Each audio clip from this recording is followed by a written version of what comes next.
Hey guys, what's up? Hope you're doing well. My name is Zain and I'm here today to talk about how new content creators on YouTube are making 5 mistakes. And watch this video completely. It will be a short video and I will briefly explain to you all what are the 5 mistakes that every new content creator on YouTube is making. So after watching this video, they will be able to better their content, better their visibility, better their distribution. So please watch this till the end. Yes. So the first thing that I want to talk to you guys about is the thumbnails. Now, thumbnails are one of the most important things, and the most important rule of a thumbnail is to get the right dimension. The right dimension is 1280 into 720, and I use Google Slides to make excellent thumbnails, and I don't use any other tool. Many of the people use Canva and stuff like that, but Google Slides works perfectly fine, and I adjust the page setup and use 1280 into 720p pixels. So, and why thumbnails are so important is because we in Google Analytics there are something called impressions, and those impressions are the most important precursor for any viewer to check it. So there's also other rule, that your thumbnail should have the keywords, usually have the keywords which are there in the video or in the title, and your thumbnail should not be misleading. If your thumbnails are misleading, YouTube ranks your video low and also strikes it down and reduces the visibility. So make sure your thumbnails are 1280 into 720 pixels and they have the right information and no misleading information. Yes, so we'll proceed on to the next part, which is the title. So whether to go with long titles or whether to go with short titles.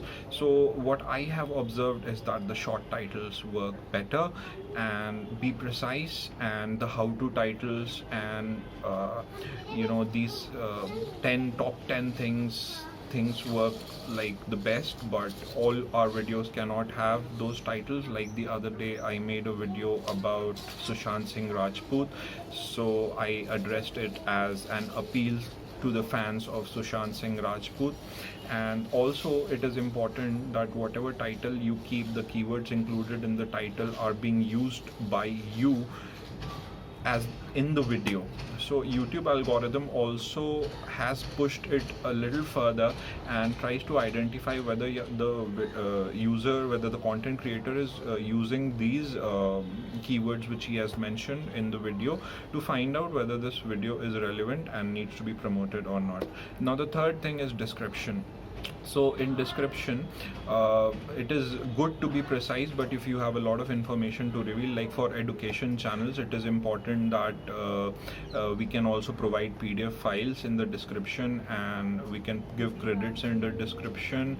And it is also again very important to use 4 or 5 keywords that we have used in the actual video content, and use the same words in the description. And the second to third part of the description is also that if you use hashtags in the description, so your video will easily be searched, and those hashtags will be seen on the just above the title of the video when somebody searches your video.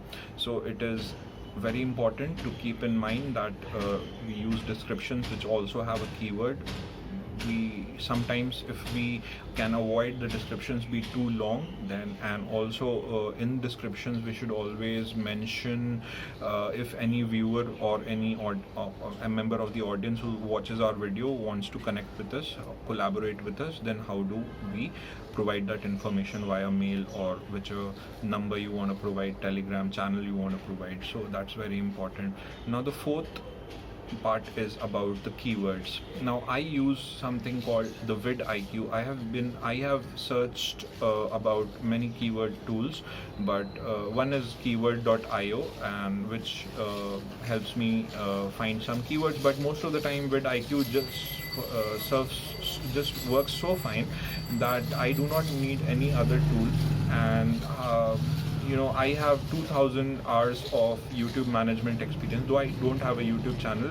I'm planning one, and but in those 2000 hours I have seen that I have still not needed the paid version of vidIQ. But if you guys want to be really good with the visibility part and getting good keywords and everything, vidIQ has got this very cool out of 100, giving scores out of 100. So they give score if your SEO is perfect, if everything else is perfect. So hitting 70 is a task, and it takes some permutation combination. So but it is a very helpful tool, and if you want to use the paid version also to take it a notch higher, then it will be good if you want to do that. So try the vidIQ part. Now the last and the most important thing that I want to talk about is the call to action. And the call to action in most of the videos is subscribe my channel, like my videos, share. So a lot of people have not been able to figure out whether it's more appropriate to put it in the beginning or in the middle or in the end. So the graphics also that are used sometimes by the content creators when they are mentioning and when they are requesting someone to like, share or subscribe their channel, they use some graphics that comes on the screen. But looking at that, I wonder sometimes why, if I am a viewer, I never stop the video in between or pause the video in between and go and subscribe the channel or like the video, because I don't want to block the flow of the video at that point of time. So it is more practical for me as a content creator to put the subscribe request or the like request at the end, and that's when it can be maximum productive. Because if you ask me, if I had asked you guys to subscribe this channel or like this video in the beginning, by the time I ended the video you might have already forgotten it. So it is always good that you put it at the end, and it helps the user immediately subscribe after he has ended the video, because that's the best time I can, from what seems logical. So guys, if you like my video and if these tips can help you, I'll be really happy. These are the observations that I have made in my 2000 hours of YouTube management. I manage some education channels for some educators who are really famous in India, and I hope that the trade secrets and the YouTube content secrets that I have shared will help you a lot. Please subscribe my channel for more videos. Thank you so much. Bye bye.